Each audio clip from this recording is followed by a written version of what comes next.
Hello and welcome to another episode of What-If-Mania with your hosts, TJ, AJ, and Baldy. Today, we take a slight detour from our usual set of broadcasting to give a different kind of what if. The panel answers, what if you could create wrestling's Mount Rushmore? For those of you who live under a rock or just oblivious to American history, Mount Rushmore consists of 4 U.S. presidents who the sculptor at the time felt represented the most important events in the history of the U.S. For many, they represent the growth, the birth, the development, and the preservation of the country. So today, we each give our take on who would make up our 4 choices for wrestling's Mount Rushmore. Oh, a slight plot twist. We can't finish the episode until we have collectively agreed on who the 4 picks have to be. A quick side note. As this list is entirely subjective, for the sake of this episode, our choices will be limited to just the 90s onwards in pro wrestling. But first, we check in with the panel with a question to set things off. And what better segue into today's topic than asking, what is your favorite wrestling match? I'll start things off. As AJ has alluded to before, Bret Hart was my guy, and one of the most iconic matches to me, and I feel still withstands the test of time, is WrestleMania 13, Bret vs. Austin, absolute barn burner. This match had it all. Awesome storytelling leading up to it, superb technical wrestling, a guest referee in Ken Shamrock, and even ended things with an epic double turn. Baldy, how about you? For me, being the Hulkamania that I am, and I don't remember the match live, but I've seen it God knows how many hundreds of times since then. But it has to be WrestleMania 6 with Hogan and the Warrior, both of them being fan favorites. It was the first time that Hogan was in a match at WrestleMania where the outcome could have gone either way, and I think a lot of people were surprised at the outcome. But I think, given the stature and matches that Hogan and the Warrior had previously had, nobody expected much from it, but it turned out to be a great 30-minute match, and to this day, it's still one of my favorite matches. AJ? Um, yeah, for me, this is a match that I've already mentioned in I think it was first episode. It was Shawn Michaels versus Bret Hart in the Iron Man match. Bret Hart, I think, is probably one of the most technical in-ring performers, and a lot of his matches go down as probably one of the best. And I think when you couple his abilities with someone as athletic as Shawn Michaels, you're bound to get some magic. And the fact that these guys put on such a great performance for 60 minutes and plus a little bit of overtime, I think it was one for the ages, with the entrances and just everything that was leading up with, Shawn not getting the title. I think that match for me was one of the best, and one that I fondly remember watching live, not in person, but on pay-per-view. But I remember that day. So that would be the match for me. So getting into the topic of the day, the Mount Rushmore of pro wrestling. I think before we start listing our wrestlers, I think it's important to set the criteria of how we will be admitting the wrestlers onto Mount Rushmore. Just because, if we just are listing wrestlers without having some sort of criteria, it's just there's no basis for our argument. So with that being said, Baldy, I turn to you. So when you look at a wrestler and his impact on the business, what are some of the criteria that you look at when you measure one's ability? Yeah. I think obviously, in-ring prowess. It has to do with, you can look at title wins, but, some guys were bigger than that where they didn't necessarily need titles. So I think that, you look at some of the bigger names, some of the guys that put wrestling on the map where, some of them, ventured out of wrestling, but it's a couple guys that when you think professional wrestling, what names come to mind? They ended up essentially being bigger than the business, or the business went to new heights because of those wrestlers. So I think when you think Mount Rushmore, you look at who were some of the guys that were mainstream to the point that wrestling got to the lengths that it got to. Okay, so you first said in-ring prowess. So are you talking about in-ring skills or are you talking about their ability, just the command of the ring? So I think there's a distinction between that. So could you clarify on that? For me, in-ring prowess is fans tuned in to see them. Not necessarily, they weren't necessarily the best in the ring, but in-ring prowess as in fans tuned in to see them. Like they were some of the guys that, whether or not they were in the main event or where they were the ones that the fans turned into. And in some cases, some of these guys, when titles were even on the line, they still main evented shows because that's who the fans wanted to see. So more along the lines of charisma. Yeah. I think that's the best way to describe it. Okay. And then what about you, TJ? What are some of the criteria that you look for? I actually first I had a whole bunch of criteria, but I think I decided to switch gears up and went the literal route of how Mount Rushmore works. And so I literally split it down into the birth of wrestling, the growth of wrestling, the development of wrestling, and the preservation of wrestling. Yeah. And within that, yes, in-ring prowess and charisma definitely matters. I feel like impact on pro wrestling then and now matters. By impact, what do you mean by that? Impact in a variety of ways. Impact for at that time. How important were they to the growth and preservation of wrestling while it was going on, but also how relevant are they now? How relevant are they in, for example, pop culture? How relevant are they in today's WWE programming? How excited are people still to see them in and around? And how often do you bring them up when you have a conversation with another wrestling enthusiast? Okay, so that kind of ties into what Baldy was saying, is that their impact on the wrestling universe. Like did people actually want to tune in, pay money to see them, and just their whole aura around the whole business? So okay, so that's, I think we can all agree. I think that's one criteria, the impact on the wrestling business. Now, a second criteria that I think is important, and something that TJ touched on, and I think I touched on as well with Brett when we talked about his matches, is the in-ring abilities. I think, and I think a lot of these criteria do kind of intertwine, but I think their in-ring abilities, I think, matter in terms of, again, making sure people are viewing, like, are they able to carry a match from start to finish, right? And whether it's being able to sell a heel turn or a babyface turn, whatever it is, like, are they able to convince the audience what's going on in the ring? So I think that's one other important facet, I think, that we For sure. need One to. thing I do want to make a distinction of is when you say carry a match, it doesn't necessarily, to me anyways, mean that they need to be, let's say, as great of a technical wrestler as, say, a Bret Hart was. Yeah. However, the second point of whether or not people believe them, people Yeah. buy into them, Yeah. and they're all in, no matter what the story arc is, that to me is important, and that goes to in-ring abilities. Yeah. Okay. So that's two criteria. And Baldy, I just want to get your thoughts on that. Would you agree that the in-ring skills are important, and whether they are believable when they're wrestling? Yeah, I mean, I think like you said, I think if you look at, like you said, not every wrestler is going to be a Bret Hart. Not every wrestler is going to be an Ultimate Warrior or Goldberg, where they were known for 2 or 3 moves. But regardless, fans still tuned in to see them. So I think that one it's a little in the middle, because depending on how you look at it, there, like you said, there were some wrestlers that yeah, they could carry a match, and in-ring ability was huge, but there's some guys that fans tuned into them for those short matches. So I don't know if in-ring ability would qualify as, hey, just because they didn't have in-ring ability, they wouldn't be on the Mount Rushmore. Like I think that Well, one's a little gray area.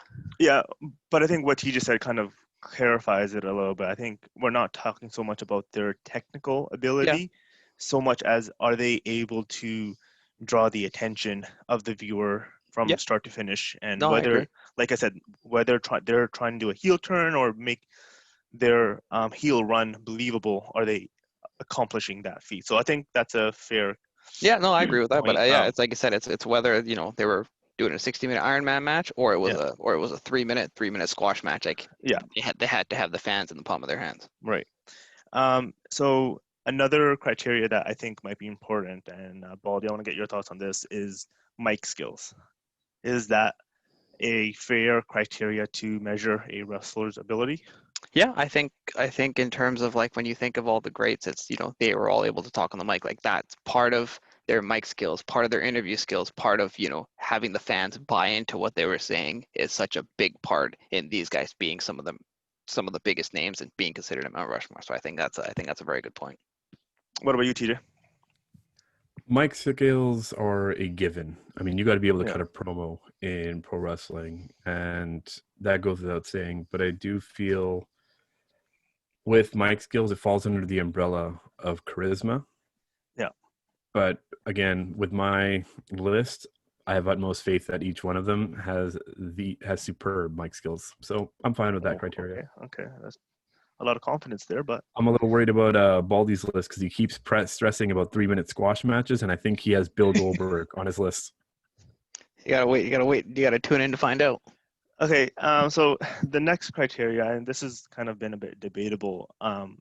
What about in-ring achievements? So whether it's like the number of titles they've held, yeah, like do you guys care about that? Like, do you guys care if one person, I'm not gonna say who, if one person has 16 world title runs, versus someone that maybe like held the title twice? Does that matter?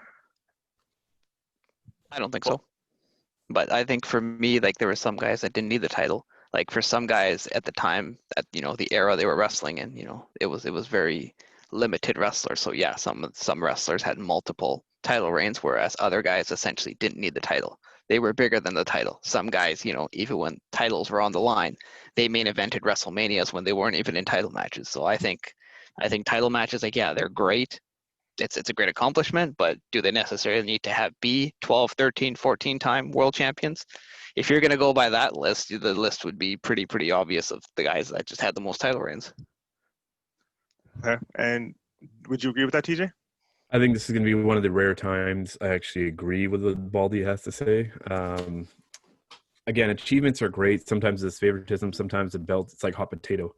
And they alter winners and losers in a span of nights. You can win it one night, lose it the next night on Raw.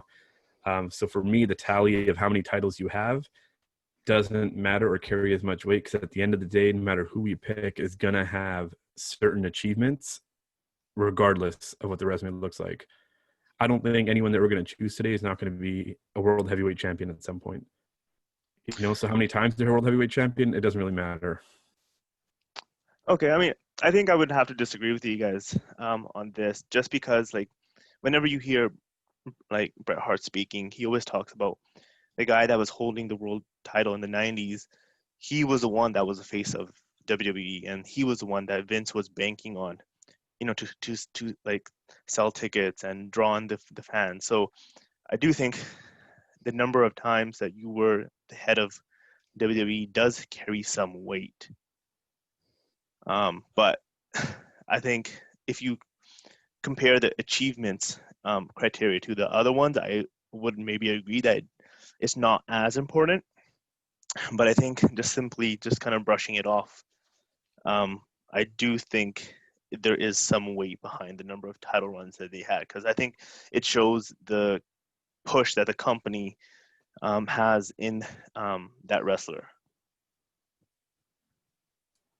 I get it to some extent. Again, I still stand firm in what I'm saying, in Fair. that for me, it's not a deal breaker. I mean, if it comes down to say we're deciding between 2, 3 top tier guys, and suddenly you want to break out that, hey, this guy's 16-time world champion and your guy only a 12-time world champion, to me, that is absolutely irrelevant.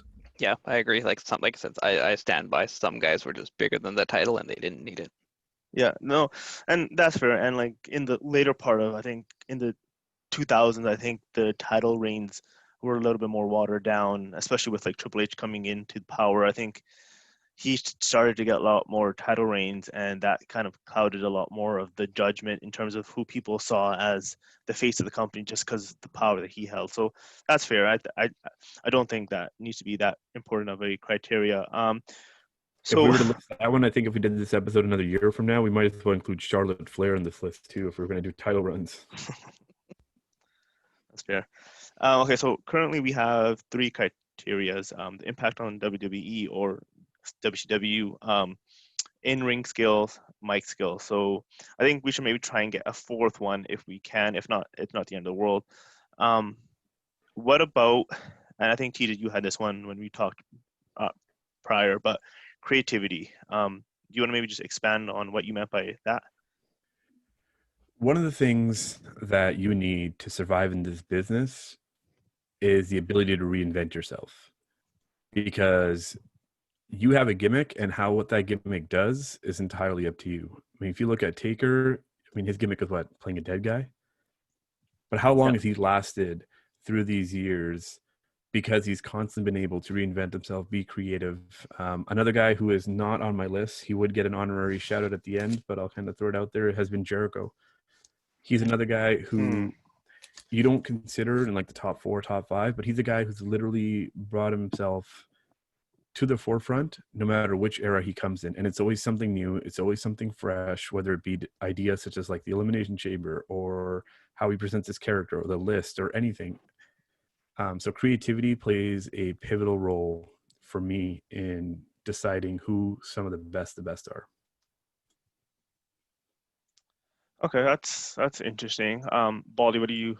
I think that's a great point. I think, in some cases it can be double sword. Like some cases you look at longevity and it's, yeah, creativity is one way to look at it, but in some cases, you look at wrestlers that had long careers, longer than they stretch. Like, we talk about Undertaker. 30-year career, but we figure he should have retired years ago. So yeah, he's found ways to be more creative, but we just feel like, he he blasted past his expiry date. Like, he should have retired years ago. So I think there's a double sword. I do agree with someone like Jericho. He's someone that has continued to reinvent himself, but I think that's also can be said of some guys who used it as a way to extend their careers when it should have ended. Interesting. Okay, yeah, I think that's a fair point. But before we settle on the 4, maybe 5 criteria, I do want to bring up one more because I actually do like that one. I think that is important for a wrestler to have a long shelf life. But what about the impact outside of the WWE? And by that I mean merch sales or just their impact on pop culture. How important do you think that is? Baldy, I'll start with you. I think it's huge. I think, like I touched on it before, like there were some names that, you associate with wrestling, but they went on to do things like, when you look at, I think in some cases, The Rock, you look at what he's done, not to say he's going to be on my list, but you look at what The Rock's done and, he's gone on to great lengths, being the highest paid celebrity, but, he started off as a WWE wrestler. Like, there were other guys that have, transcended from the wrestling ring to being actors, but some of them have had bigger roles, some of them have smaller roles, and you can argue the success, but it goes back to, hey, they started off as WWE superstars before they made this avenue, so there's that connection. Okay, and you, TJ? Merch sales to me mean absolutely nothing. I don't think that's indicative of how great of a wrestler you are, just in terms of how much stuff you can push.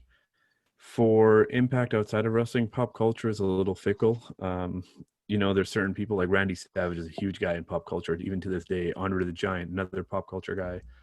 But I don't think it's as big of a factor for me, because at the end of the day, when we talk about impact on wrestling, that goes both ways. That's not just in the pro wrestling world, but it's outside of that too. And for me, outside of pro wrestling is whether or not we still see them in a positive light, whether or not we still speak of them to this day. And relate them to the greats of wrestling, as we're going to be talking about later. So it's not as big of a deciding factor on my end. Okay, interesting. I mean, I understand what you're saying, but so when you were saying that you don't think that um, like having a name outside of WWE and being popular in that sense is all that much, and you listed 2 wrestlers, Randy Savage and Andre the Giant, who literally could be on anyone's Mount Rushmore. So are you saying that someone like those 2 show that being popular outside doesn't mean that you would be I guess I'm a bit confused as to with you name dropping them, are you saying that they wouldn't be considered like a Mount Rushmore type of wrestler? Neither Even of though, those 2 made the cut for my list, not to give any sort of teasers, yeah, but it wasn't because of pop culture influence, or how much weight their name carries and how much we bring them up, or how many times we hear them in like a rap song and it's like name dropped, or t-shirts or something else. While But important, I don't think it's a measuring stick to determine who the four best of the best are in this pool. wouldn't you say that to be the best in a particular industry, you have to be able to push the needle both within your industry and without, and sorry, and outside of it, right? Like, in order to be popular with, like, to be popular in pop culture, it means you're pushing your entire industry further. You know, like, you're pushing it along, you're taking it to new heights. So wouldn't you say that being, you know, in the forefront of pop culture, whether it's in TV shows and movies, whatever it may be, is important? No, because I don't think that ties into what we're talking about today, which is gonna be pro wrestling. We want to bring up a guy like The Rock, and now it's Dwayne Johnson because he's an established movie star and a grade A talent in that sense. But while he did do a lot for wrestling, while the Scorpion King and the Mummy and all that other stuff, the Tooth Fairy, even I'll throw it in there. Um, that all stuff is fine and dandy. I don't think it adds value to me, anyways, when I'm determining who the best in the pro wrestling world for me are. Yeah, like I agree with that. Like I think, obviously The Rock had a bigger impact in the movies than I did. Like, I felt like his run on top was so short. So I think, like, as it's a topic where, yeah, you can say, hey, pop culture icons and like this and that, but like, did they do more for the wrestling business, or did the wrestling business do more for them? Okay, that's a great way of looking at it. Okay, so I think I think we kind of have our criteria set. So number one is going to be the impact in the pro wrestling business. Number two is the in-ring skills. Number three is mic skills, and number four is creativity. Does everyone agree with Yep. with that? Yeah. TJ? Sure. With a asterisk on the first one, talking about impact and whether or Yeah. not we still see them in a positive light. Baldy. Here we go. I was waiting for this. Okay, so with that set, I think now I think it's time for us to go into our Mount Rushmore wrestler. So why don't we go one by one? So Baldy, why don't you give me your first wrestler on I'm your gonna Mount I'm gonna I'm Rushmore? gonna start right at the top here. Like for me, it's like wrestling wouldn't be what it is, and wrestling wouldn't be on the map if it Just wasn't for. sorry, just before you name your first wrestler, are you currently wearing your Hulk Hogan underwear? I am not. Okay, sorry. Now you may go ahead. My first wrestler by choice is Hulk Hogan because if What a he's surprise! if he's not on your Mount Rushmore, you're not a Barf. wrestling fan. Yeah, Barf. you go ahead. Okay, for me, I'll go second. I would have to agree. I think Hulk Hogan is the Babe Ruth of WWE. I think like this is where it all started for me as well, as a very young kid. So Hulk Hogan is someone that I have on my Mount Rushmore as well. TJ, Yeah, definitely not Hulk Hogan on my list. he's not on your list. He is not on my list. I'm going to Why set not? that out right from the get-go for a lot of reasons. It's why I said that asterisk about whether or not we still see this person in a positive light today. Yeah, Don't get me wrong. I'd be, again, lying to you if I didn't say I was a Hulkamania growing up and the red and yellow was where it was. And he brought wrestling back and resurrected it to new heights with the NWO and the Hollywood gimmick. But the person outside of who he played in those gimmicks, to me, really brings him down and out of those top four. So he did not make my cut. So I'm going to go a little bit different. And my first pick is actually going to be, again, rooted in my four criteria of birth, growth, preservation, and development. So I'm going to go with birth, and I'm going to put in Vincent Kennedy McMahon as my first person on my Mount Rushmore. interesting. Interesting. Okay, so do you want to maybe expand on that? I think it goes without saying. We wouldn't be having this conversation. Wrestling wouldn't be what it is without Vince. We start talking about the four criteria that we have listed. Impact in wrestling goes again without saying. In Mike skills, he was and still is phenomenal in his Vince McMahon role as an announcer, as a color commentator. He did it all, which also goes towards creativity as well. And a Yeah, person who continues to push the envelope of what an owner of a corporation and the extent that he will go to be successful. and provide for the WWE universe. Okay, but what about his in-ring skills? His in-ring skills, this man has won a Royal Rumble. This man has been part of numerous WrestleManias. He's taken part in a wide array of matches with some of the best No, on no, no, this. no, hold on, no. Teach, that is a cop out. You're just listing his Not at all. matches. Not His at all. only move is to kiss my ass. Like And what a move! I and was, what I a move was, it is. I was, I was waiting for him to list him as a former ECW world champion. That's the accolade I was waiting to list him. That was going to be the cherry, like, you know, the what's that phrase? Cherry on top. There we go. Was the ECW championship. So, But again, like, right, Mike skills, and this is why I kind of made that distinction earlier, is when we talk Yeah. about whether or not he can carry a match. He might not be. He's not the greatest guy to go out there. Neither was Hulk Hogan, for that matter. His freaking finisher was a leg drop. But if you want to talk about whether or not you bought into Vince McMahon when he was wrestling, when he was in the ring, were you tuned in? Were you paying attention? Were you buying everything that he was doing? And to me, absolute yes. damn, I actually didn't have Vince, but you're kind of That's making an, some that's strong that's points there for me. that's an interesting one. Like I think when you talk about Mount Rushmore, it's like when you say, hey, who are your four top wrestlers? Like I don't think anybody considers Vince. Yeah. If you were thinking Mount Rushmore in the wrestling business, yeah, Vince would be there. But when you say wrestlers, I don't know. It's a great point, but if we're just talking strictly wrestlers, I wouldn't have Vince on my list. No. Luckily for us, we're talking about 90s onwards pro wrestling. And that wouldn't be what it is today without Vincent Kennedy McMahon. I just like saying his full name. So, looking at the criteria, and we will go back to Hulk Hogan because I know teachers doesn't have them, but just sticking on Vince right now, I do agree. He definitely has mic skills. I mean, like I don't need to get Baldy to say some of his. I want to famous- hear a Baldy impersonation. Shut up. Ooh, there we go. So definitely mic skills. I agree. Anytime he's on the mic, everyone's tuned in.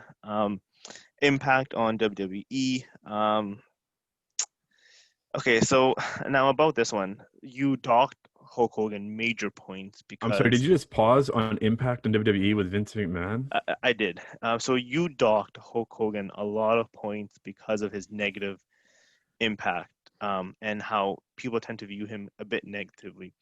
Vince, he had his fair share of controversies with the steroid era, just a lot of different things that were kind of with the way that he pays his wrestlers. You know, like there's a lot of stories that have come out in the past that have not shed him and his family in the greatest light. What do you have to say about that? Has there been a few road bumps along the way on this long road trip? For sure. Which businessman, which successful billionaire doesn't have a few skeletons in his closet? And Vince McMahon's one of them.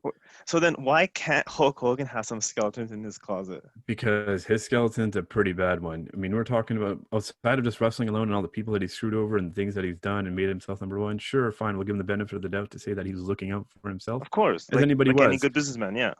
But there's a lot of things, especially in terms of his racist antics, which have caused him to be deleted off of the WWE site, not even like removed from the Hall of Fame inductees for a reason. Okay, so so racism is a big thing, right? Like, It is a very okay, big. no, okay. I'm glad you said that. What about the time that Vincent Kennedy McMahon uttered the N-word at John Cena live on air? That to me is vastly different. If you want to talk about something like that While for the sake of entertainment, wearing a do-rag, I must add. the do-rag was a very nice touch. And I know it kind of becomes a little bit funny when we talk about inside and outside wrestling, but at the end of the day, wrestling is entertainment. You know, and that isn't Vince I don't McMahon. know. This isn't Vince McMahon at his core. You want to start bringing up bra and panties matches? You want to think about like how, you know, He made a Trish bark like a dog. Yes, for sure. But again, I feel like with entertainment, it's a little bit different when you're pushing their product as opposed to Hulk Hogan talking about who he is at a core of a person. I think that's a cop out. How I so, think Baldy? it's a convenient way to say it for a Hulkamania guy who had a cardboard cutout with him for the longest time. Regardless, I think that's a cop out. Like you can't. I think it's unfair. Like you know what? He made a mistake. It was an honest mistake. Hey, he admitted to it. It was an honest mistake. He There's is a now. divide between personal and business. And anything that you want to talk about with Vince, to me, it goes on the scope and the stream of business. And that's why I said, even when I started things off, when I started talking about Hulk Hogan, I'm like, hey, man, there's so much stuff that we can talk about from a business and how he was as a wrestler, but I'm going to leave that out and give him the benefit of the doubt. Yeah, but even when you say like, okay, you look at some of the controversies Vince had, like how do you talk about Vince and not talk about the screw job? What about the screw job? Vince is looking out for Vince, and hey, Brett screwed Brett, and I'm a Bret Hart guy. Yeah, Baldy, I wish you would have brought up a better argument there. So I think that goes in favor with what TJ was saying. I think that was a business decision, but I feel like he has done a lot of stuff that I feel like if you're knocking Hulk Hogan, I mean, granted, the stuff that came out with Hulk Hogan, I mean, I think I can speak on everyone here. Like, we don't agree with it, obviously, No, 100%. But for for us to knock Hulk Hogan, who arguably is one of the biggest wrestlers in our lifetime, I think is unfair when he knocks every other criteria out of the park. Yeah, like I said, Right? I think You look at there was a fourth one, creativity, like the fact that he was able to reinvent himself and be he was probably the biggest babyface and the biggest heel in the wrestling business. How many other wrestlers could you say that about?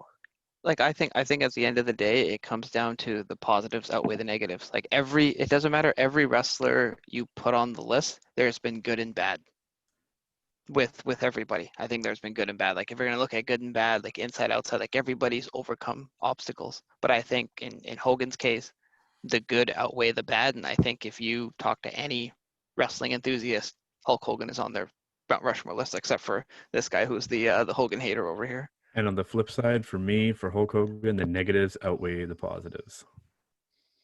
So that one negative thing, which I agree is a massive slight on his record, like I don't see how you can knock everything out based off of one Well, incident. here's what we'll see. Well, I'd say right now we can agree to disagree, but I'm curious to see where his list goes Sure. from Okay. here, So and then I And that's think what I it's was about to say right now. This is going to quickly turn into the Hulk Hogan episode, and we got to move on with things. yeah. Okay. So Hulk Hogan and Vince are the two names on the board.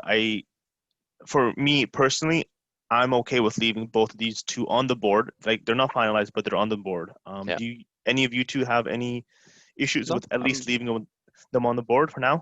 I'm okay with that. Let's keep it rolling. Okay. Baldy, your second wrestler onto your Mount Rushmore. For me, like when you think pro wrestling, there's maybe 2 or 3 names that come up. Hulk Hogan is one, and for me, the other one is Ric Flair. Like if you look at the impact Wow. that he's had, you want to talk about longevity. Like not even talking about, he refers to himself as the 16-time world champion, but you look at longevity, I you thought you were look about at to say the 60-minute man. oh, we'll get into that. We'll get into that. But you look at longevity, you look at how many careers he's made, you look at, the impact of some of the greatest matches that he's had, and it's just you could put him in the ring with anybody and he could make him look good. And it doesn't matter how bad of a wrestler he was, Flair could make him look good. And I think at the end of the day, he's one of the greatest of all time. So for me, it's Ric Flair. Oh, okay. For me, he was not on my list. Wow. Interesting. What have things come to when Ric Flair is not on AJ's list, but it's on Baldy's list? Oh. So for me, like, I don't think he was that great in the ring. You gotta go back and watch some of his matches. No, he definitely had some great matches, right? I agree with that, but we're talking about from the 90s onwards. I'm not talking about the 80s.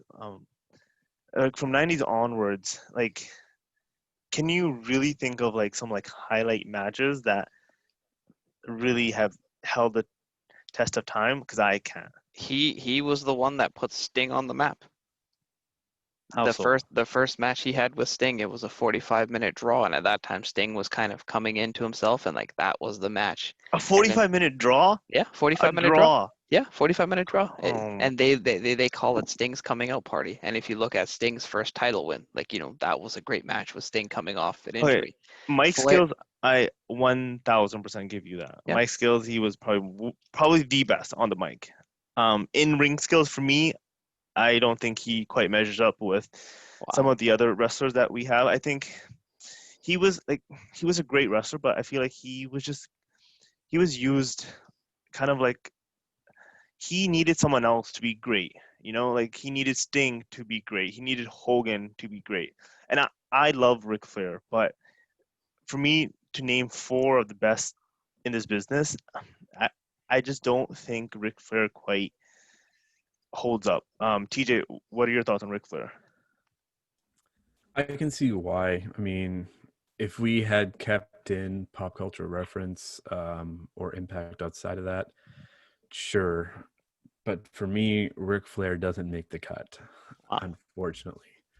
Yeah. And it kind of goes back to AJ's point. He, like, again, I'm not taking anything away. He did develop. He was a WCW guy. He's, again, who's been around for, 30, 40 plus years. Yeah. And we still talking about him today and everything else. But to me, he isn't one of the top four guys on my list that I would put up there on my Mount Rushmore. Like, okay, Baldy. So one of our criteria is creativity. Can you tell me where he was able to reinvent himself? Paul I is don't going to think talk about the time he used to elbow drop his suits. I don't think he needed to. There were a few guys who could have kept going at the same pace and didn't need to. Whether he was a babyface, whether he was a heel, Ric Flair was who he was. The limousine riding, jet flying, son of a gun, and that's who he was from day one, and he continued that way through. And I think the two of you need to go back and watch some Ric Flair matches We're and not see watching what he Ric Flair versus Ricky Steamboat, okay? Like, you maybe you should go see some of his other great matches that he had. like what? See, You and this just is, I'm going to I feel like asked I'm you going for a great match, and you came up with a draw. because to. because as a wrestling you really need to go back and see. Just because there's no result doesn't mean it wasn't a great match. There's Lex Luger, who was considered as one of the worst in-ring workers. Flair and him had a great 40-minute match, and Flair made him look like $1,000,000. So Flair was who he was because he made everybody in the ring look that much better. Okay. But again, going back to AJ's point, I think, again, if we're talking about 90s onwards, for me, Flair doesn't make the cut. And I hate to say it, I know Flair has been Flair for as long as time, but for me, he got stale, and the character Yes. got stale. And while his mic skills are what keep bringing me back, his Yeah. robes are what keep bringing me back, him as a character in wrestling got stale really quick because there hasn't been any growth in that regard.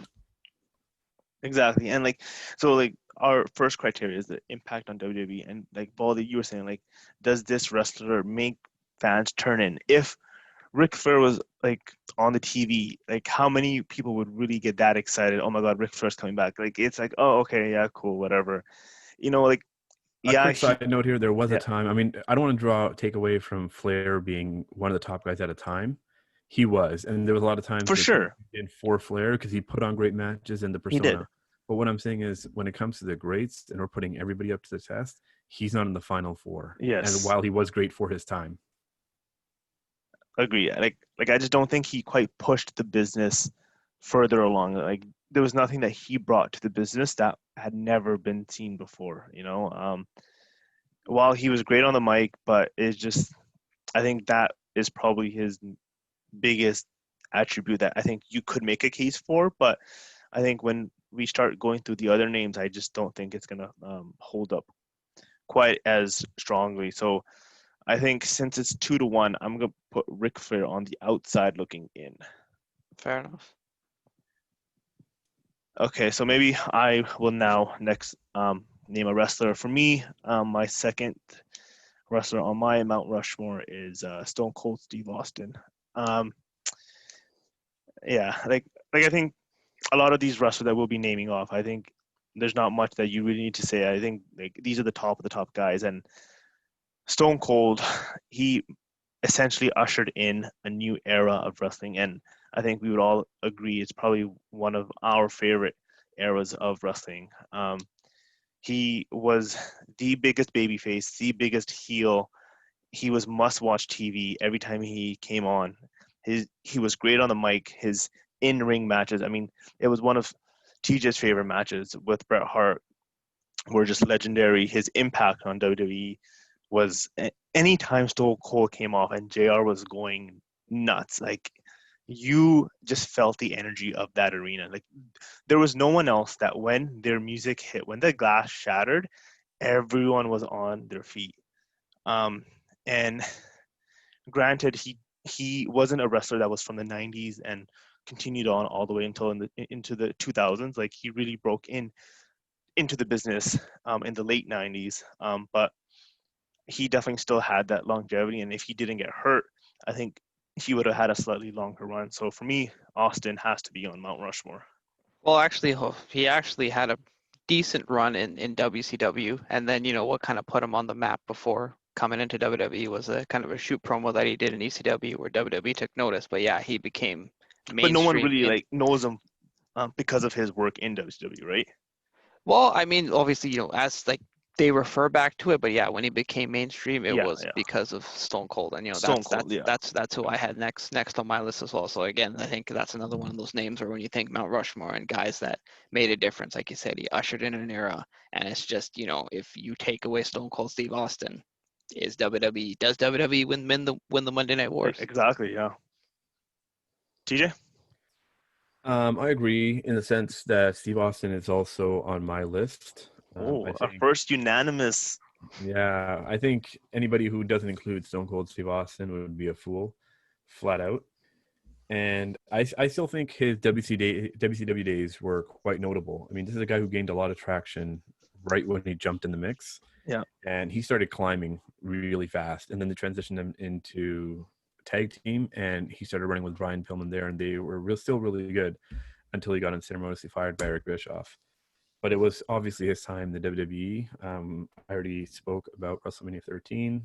For me, that was the crowning moment in him taking the helms of the WWE and running with it. And like Baldy said, he was, in my opinion, one of, if not the biggest reason why they won the Monday Night Wars, because the company was on his back. And that storyline between him and Vince, and again, the blue collar guy fighting against his boss, it resonated with every single wrestling fan at the time. Yeah. Okay, so I pushed him to instant stardom. So what were you gonna say? No, I was just gonna let you finish off your last point, but yeah, I agree with all your points. So I think it's fair to say Stone Cold Steve Austin is the first wrestler that we can put on to the Mount Rushmore without any arguments. The Is that fair to say? three-time Royal Rumble winner, yes. Okay, so Stone Cold is the first entrant onto our Mount Rushmore. Okay, TJ, I will let you name your next wrestler. Well, it was going to be Stone Cold. Okay.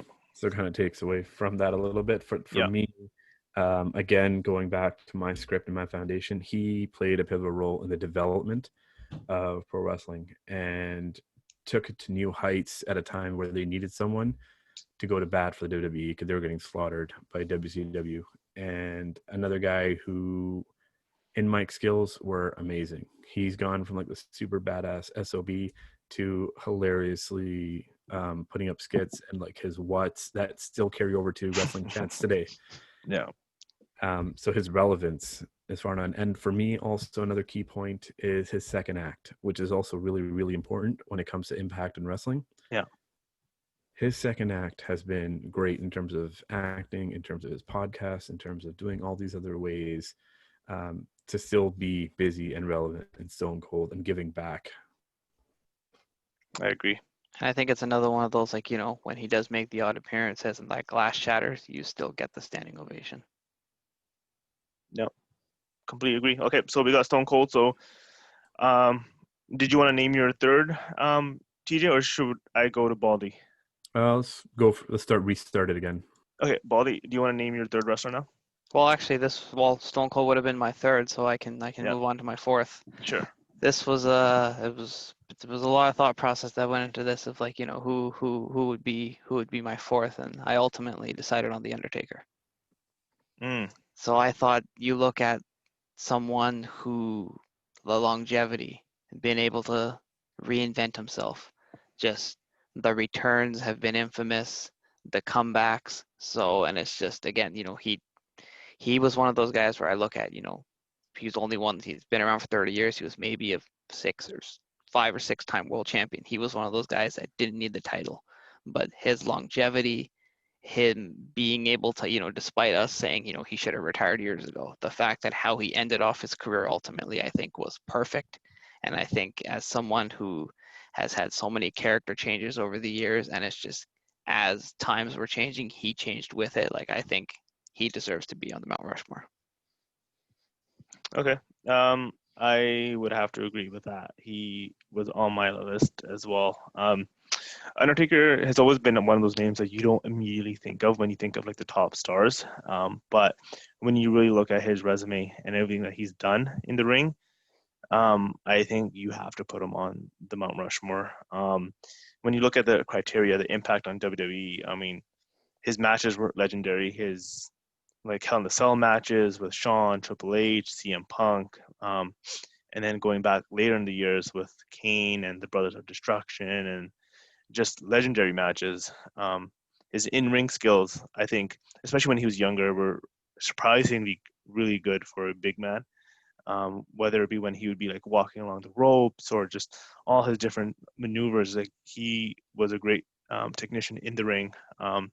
His mic skills early on, they were pretty limited. He'd kind of say his things and kind of let Paul Bear do the talking. But I think as he grew in the business and kind of went through his different roles, I thought he was pretty strong on the mic, and I don't think a lot of people give him a lot of props for that. And like you said, Baldy, he definitely reinvented himself, went from the dead man to the biker dude and back to the dead man. And his longevity is one for the ages. The fact that he's been able to relate so well across ages and years is amazing. So for me, Undertaker's definitely one that we have to put on the Mount Rushmore, or at least on mine, he's on there. Yeah. TJ? Put this down as the second official. Wow. Okay. I don't want to beat the same drum. We've kind of talked about Yeah. Taker a lot.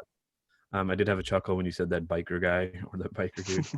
The American Badass deserves American a lot more Badass. respect than just I the just biker guy. blanked out there. Yes. That's fine.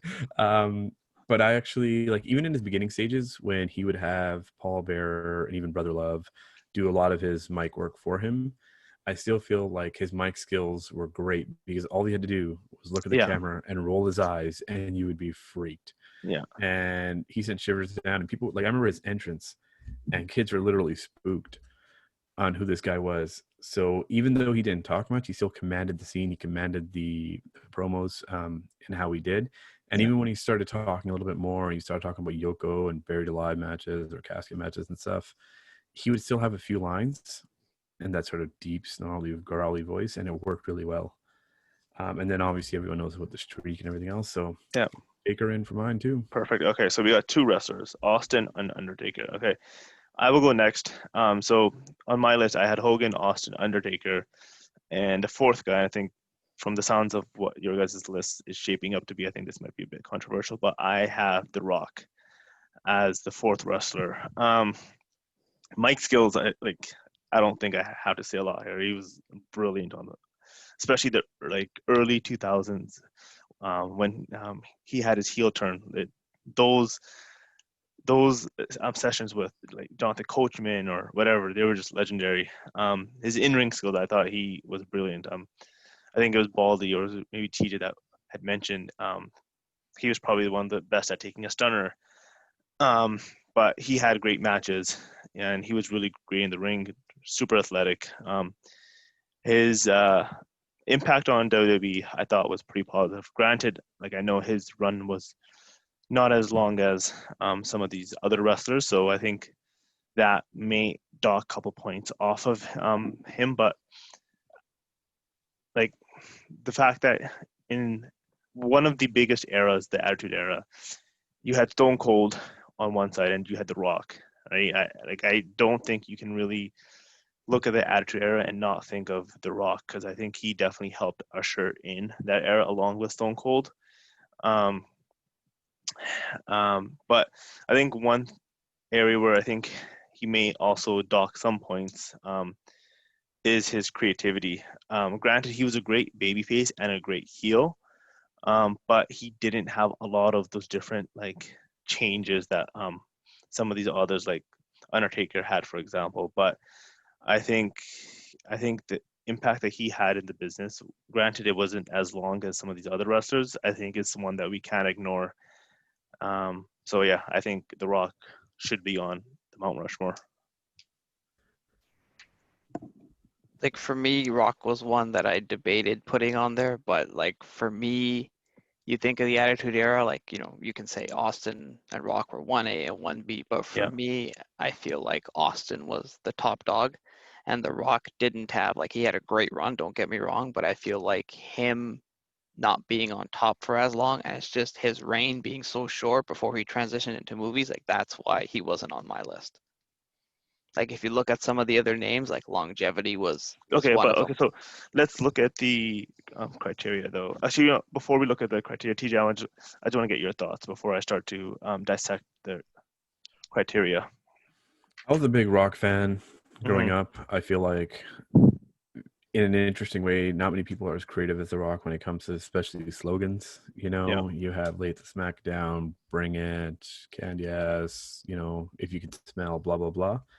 So his mic skills are second to none. But he didn't even make my top 5, let alone top 4. Okay. So I would not include him as one of my picks. And part of the biggest reason is what Baldy's kind of mentioned a few times over, and that's longevity. He was a great guy. He was at the top for a very brief period of time, and then he started going in and out. And if we were Yeah. to just kind of capitalize on those like 4 or 5 some years that he was great, sure, 3 years maybe that he was like great, but it doesn't warrant enough for me to give him one of the coveted spots of one of the best of all time. Okay, so from what I hear from the two of you, you guys are knocking him because of the fourth criteria, the longevity. But his mic skills, would you guys say 10 out of 10? The only guy better on the mic than him was, to me, was Flair and Cena. Yeah. Okay, so mic skills, you guys agree he was probably one of the best. In-ring skills, what would you guys say on that? He, depending on with the right opponent, like I feel like, Absolutely. yeah, with the right opponent, but I feel like with the Rock's matches, you could kind of predict how things are going to go, but occasionally you might see an odd switch. So I think with the Rock, like a lot of his matches were very similar in that, he had But was it must-watch TV? I don't think so. I wouldn't say it was must-watch TV. Like I think you could predict what was going to happen. So I don't think I would put it as must-watch TV. And Okay, this is, and I feel yeah, like go this ahead, is where it TJ. gets a little bit tricky because it is a little bit of must-watch TV based on the character and the story and everything else that he had going on for him. His You dropped the word prowess earlier, and I felt like he showed a lot of that in that iconic match between Hogan. yeah, Where they Mhm. read the audience and they flipped, and a guy who isn't a seasoned vet at what he does isn't able to do that, like on the flip of a switch. But even with taking all that into account, I don't see him like if I'm thinking of my top favorite matches, The Rock isn't in any of them. yeah, like So Okay. while he is good, while he does have a great set of moves and the Okay. elbow and this and that, he for me does not cut it for Okay, in-ring so skills. what of your favorite matches is Vince McMahon in? That would be Vincent Kenny McMahon versus Stone Cold Steve Austin. which match? I'd, A I'd, I'd, very, very enticing match. I'd like to hear I'd like to hear when that took place exactly. They Which had pay-per-view? many, many battles along the way, but for me, I mean, it's not going to be in the top 3, don't get me wrong. But But when he okay, was okay. there, I bought in. So would you say his match with Stone Cold or his many matches with Stone Cold were better than Hogan versus The Rock or The Rock versus Stone Cold at WrestleMania? Obviously not. But for me, Vince would still carry more weight than The Rock, even though The Rock might have a little slight edge as a full-time wrestler over the owner going into wrestling matches. Okay, and then on the first criteria, what are your guys' thoughts on his impact on WWE? Just before we move on from The Rock, I just want to get your guys' thoughts on Like I this. think during his run, yeah, he had a great impact. And I think even, as he transitioned into movies, it was, hey, again, he was former WWE superstar, The Rock. But I think had he, like I look at it like this, without Stone Cold, WWE probably would have lost Monday Night Wars. you take away The Rock because it was such a short span, is WWE did so well. Even if, let's say, you were to remove him from the Monday Night Wars, would WWE still have won? I think so. So I look at it in that way. Like, yeah, The Rock was great for what he was, but was he a foundational piece like an Austin or like a Hogan? I don't think so. I agree Okay. on that one. Okay, so is he going on the board or is he sitting outside with Ric Flair? I'd have to put him on the outside right now. You could put him in the maybe pile. I'd be open to hearing what else we come up with. Okay, so he's going As of on the right now. board with Vince and Hogan then. Well, he's a no on my list. Yeah, he's Okay, a so no on then- my list as So well. I'd still say if we had a maybe list and maybe, but if it was yes Oh. or no, he'd be no. Yeah. Okay, so he's going out. He's just outside of the board with Ric Flair then. Yeah. So he's in the Yes. maybe pile. So we'll see if Lo- he's Looking in from his penthouse view at the SmackDown Hotel. correct. Okay. So now TJ, your next wrestler.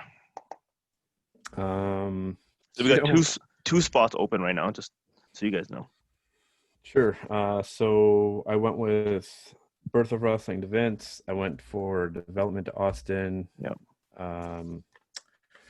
Preserve and whatnot to Taker. So I'm going to say Growth of Wrestling went to Bret Hart.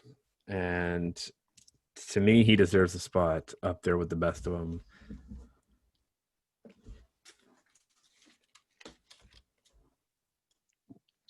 See, as being as big a Bret Hart fan as I was, I don't think Bret Hart's on the Mount Rushmore of wrestling. How do you Just- not? If we start running through that list of criteria, let's start listing them off Yeah. and let's start going through it. Let's do that. So impact on WWE. Huge at the time. We're talking about a guy who at that time was the savior of the WWF, which is now known as the WWE.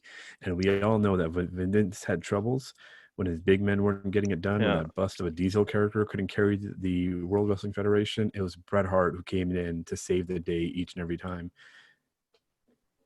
Yeah, I would have to agree with that.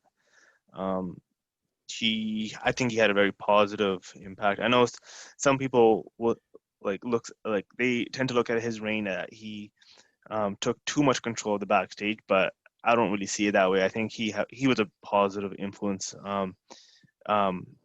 And yeah, I think anytime he had like one of those big matches, granted he didn't have that like mega star kind of aura behind him like Hulk Hogan or Stone Cold did, but most of his matches I feel like were must-see TV. I actually felt like he did have a megastar feel to him. You know what, yeah, especially as a guy who started from the bottom.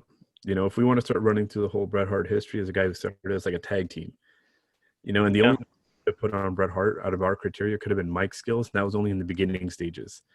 But I felt like that really started jumping leaps and bounds as he started to come into his own as a single star and as a world heavyweight champion. Yeah, okay. I will give you that. Yeah, especially in the 90s, he definitely actually did have a pretty big following. Yeah. 100%. You put him in tag division, he kills it. You put him in singles division in the upper mid card with the IC title, kills it. Yeah. You want to put him in the heavyweight division with guys like HBK and them, kills it. Yeah. You know, we're talking about a guy who gives back to the business by putting over, and he helped solidify Austin at a time when they were looking for the next guy. Right. Okay. Baldy, do you have any thoughts on that? I think for me ultimately, like the reason he wasn't on my list, like, you know, you look at, you know, AJ used the word pop culture. Like when you look at the wrestlers we have on Mount Rushmore, the impact they had on wrestling business, like you look at, let's say you were to ask, you know, a non-wrestling fan, they could probably say, hey, we know who Stone Cold is. Hey, we know who The Undertaker is. Hey, we know who Hulk Hogan is. Will they know who Bret Hart is? I don't think so. I would say yes. I don't Dude, think this so. guy was on The like Simpsons. I was about to say that right now. You're talking about pop culture reference. This is the first guy who had his own character on The Simpsons, which was huge. Like I don't see him.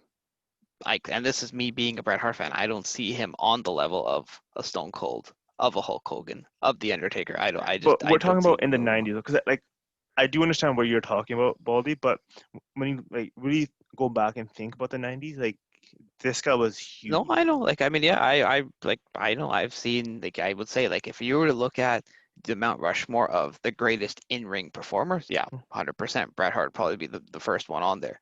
But when you look at the Mount Rushmore of wrestling overall, I think like Bret Hart would probably be on my top 5. I wouldn't have him on. I don't think he'd be on my top 4. Because Okay.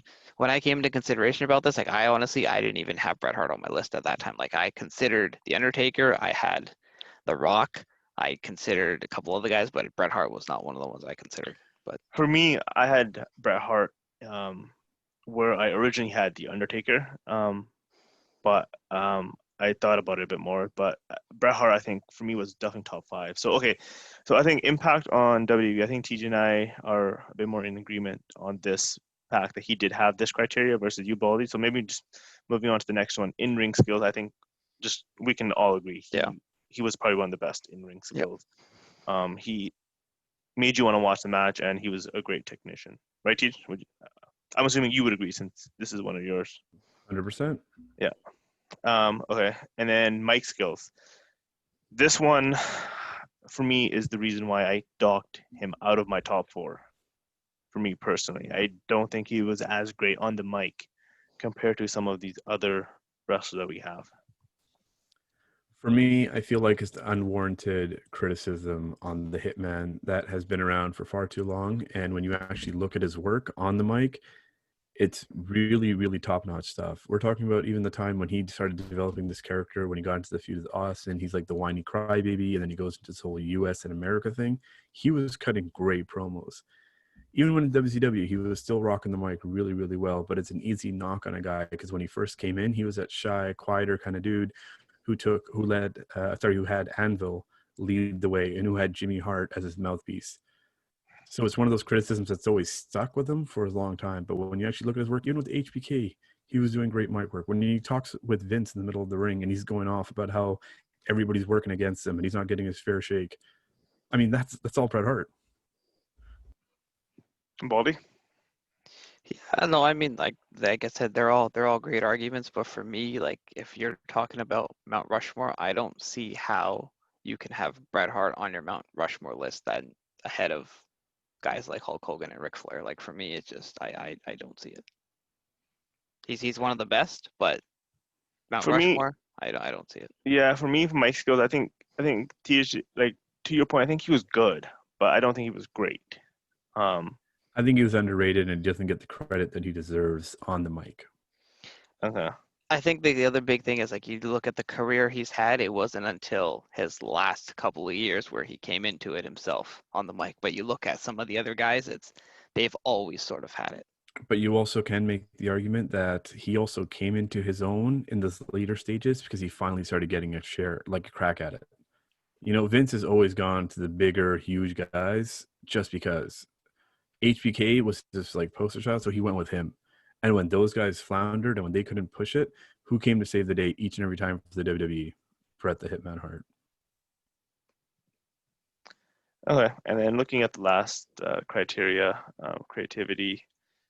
So this one we're kind of looking at, did this wrestler be able to, like, was he able to reinvent himself and their longevity? So TJ, to this, what do you say? I say absolutely. I say again, look at his resume. As a guy who's been again coming in as a tag guy.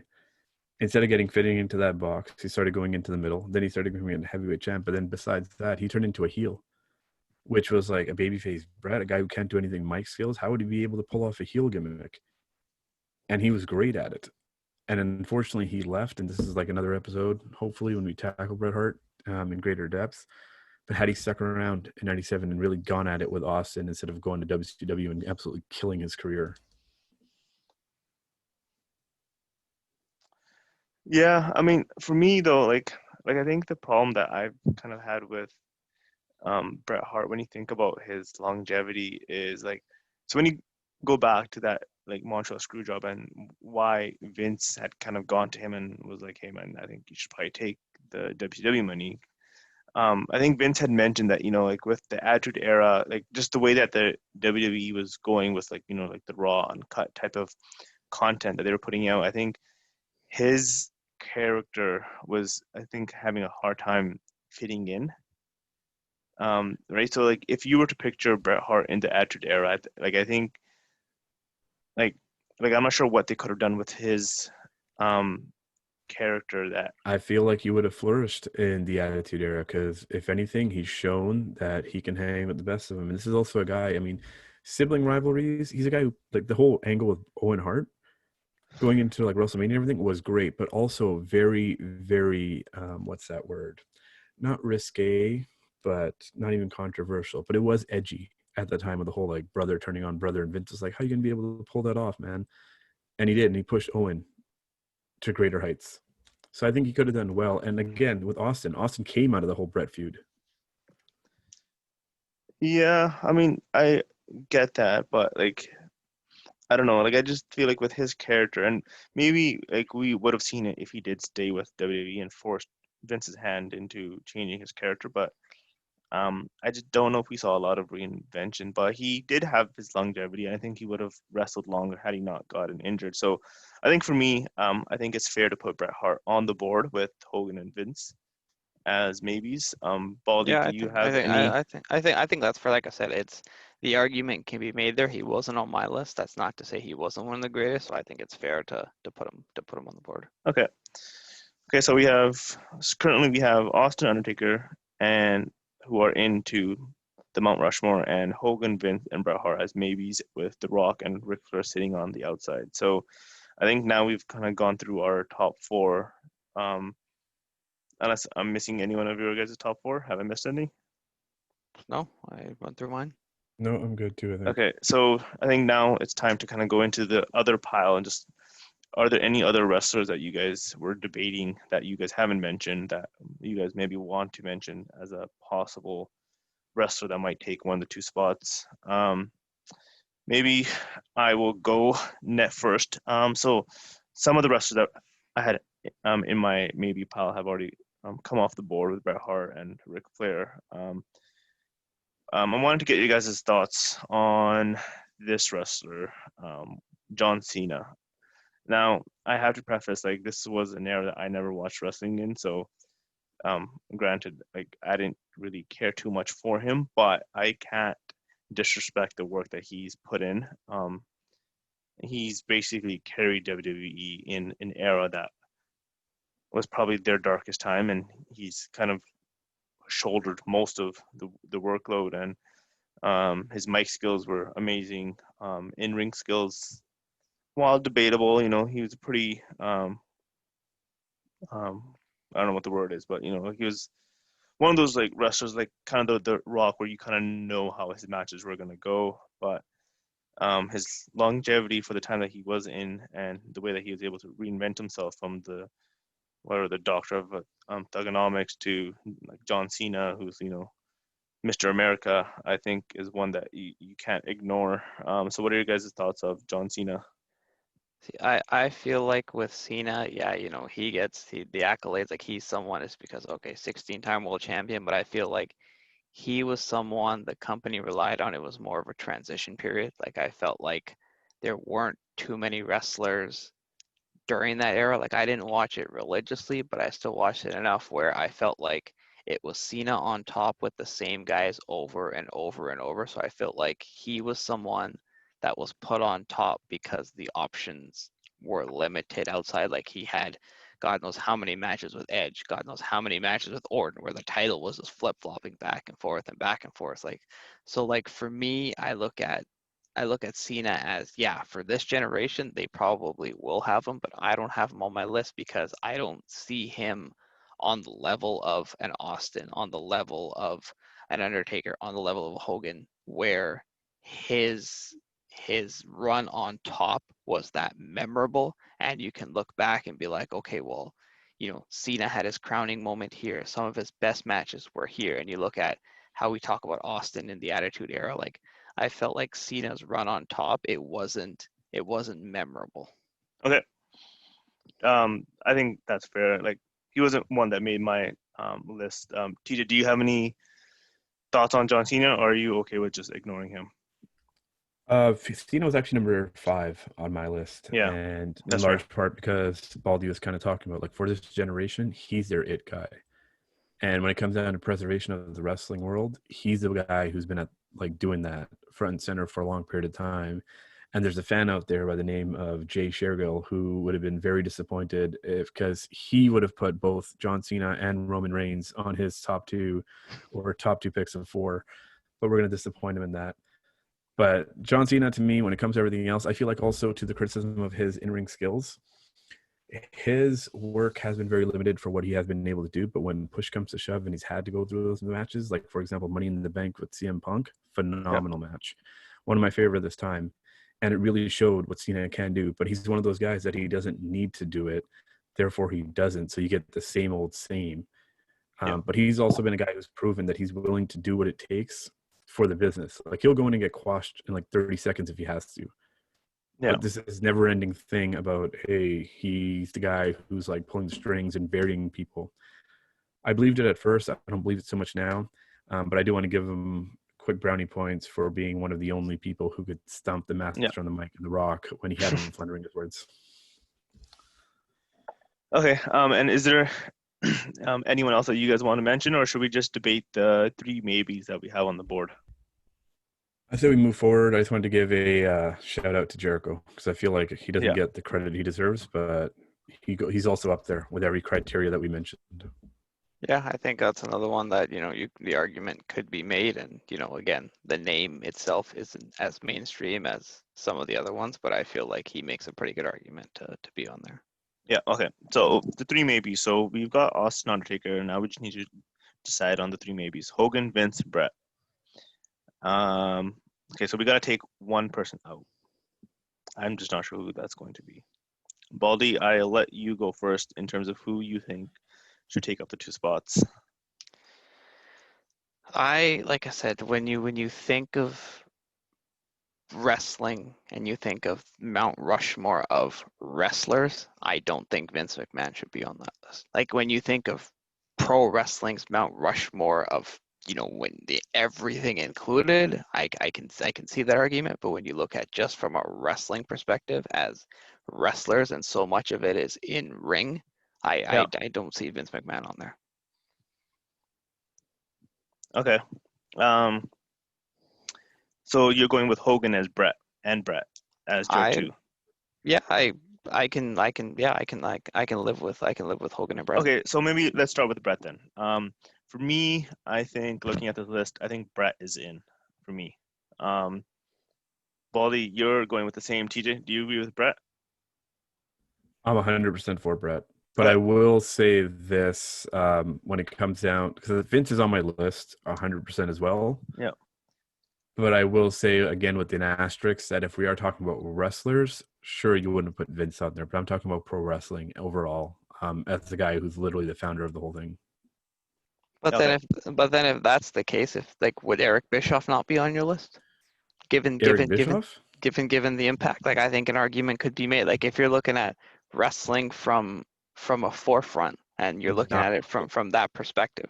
My connection, I think, got cut out there. Did you actually drop Eric Bischoff? I dropped Eric Bischoff. Good God, not a chance. Not even in my top 10. Yeah, sorry, Baldy. If you're gonna look at impact and the difference what he made, but Baldy, if we let you keep talking, you're gonna say Vince Russo and maybe even Pat Patterson next. Okay, so no, we're not gonna put Pat Patterson is one of the greatest bookers of all time and the inventor of the Royal Rumble. So his place in wrestling is one of the greatest IC champions at a time before all his other skeletons started coming out, and we all know what those are.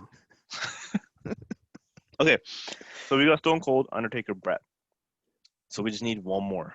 For me, the last one's easy. So now we're down to Hulk Hogan versus Vincent Kennedy McMahon. That's an easy one. So TJ is voting for Vince. Baldy's going for Hogan. That leaves you as a deciding vote. I feel like this is one of those things where I stand firm and Baldy stands firm, and we're going to have to give our way up to a consensus. Otherwise, this episode is going to be for another 5 hours. Well, he's the split vote, so he gets the pick ultimately. For me, when you look back to my list, all the power to AJ here.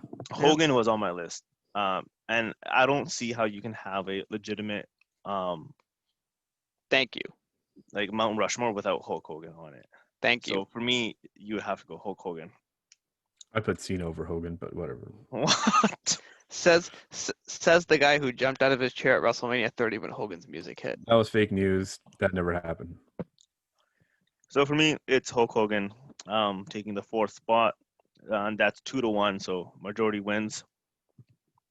So Vince, Unfortunately, yes. For the sake of this episode, majority wins. I would like to hear you say Hulk Hogan is on the Mount Rushmore of wrestling. I will not say that. I refuse to take part in this shenanigans. I think that's a pretty solid Mount Rushmore. You got Hulk Hogan, Steve Austin, Undertaker, Bret Hart. So yeah, that's our 4 Mount Rushmore wrestlers. Any ending thoughts? No, I think it's also important to note out, like, we obviously didn't include HBK as one of our guys. He's also another guy who killed every sort of category that we put out there. Mr. WrestleMania, yeah. For sure. The showstopper, the main event. I mean, they call him that for a reason. One of Baldy's favorite wrestlers. Yeah. That's Baldy loved those hip thrusts that he would always do and would practice that pose. I think Baldy's cursing at me under the breath. But no, just a special shout out, I guess, for a person that I don't want to say that we neglected or overlooked, but definitely in there. For sure. Okay. So that concludes episode 3. And do you guys want to set up episode 4 now, or? Yeah, I think we got lots to work with. But Baldy, which direction do you want to go? Yeah, I think you touched on it very well. I think talking about Bret Hart being involved in the Attitude Era, I think that's a good leeway into the next episode. Like, what if Bret didn't leave to go to WCW? How would his run have looked in the Attitude Era? I think that's a great focus, like, going forward. I'm all for that one. Okay, that sounds good with me as well. I mean, we couldn't really end off this podcast without at least bringing up Buff Bagwell again for a 3rd straight episode. So I'm a little surprised that Buff Bagwell didn't make it onto AJ's Mount Rushmore. I think if the Mount Rushmore was for a different topic, I think he would. I think he would make it, but not for pro wrestling. And that's where we stop.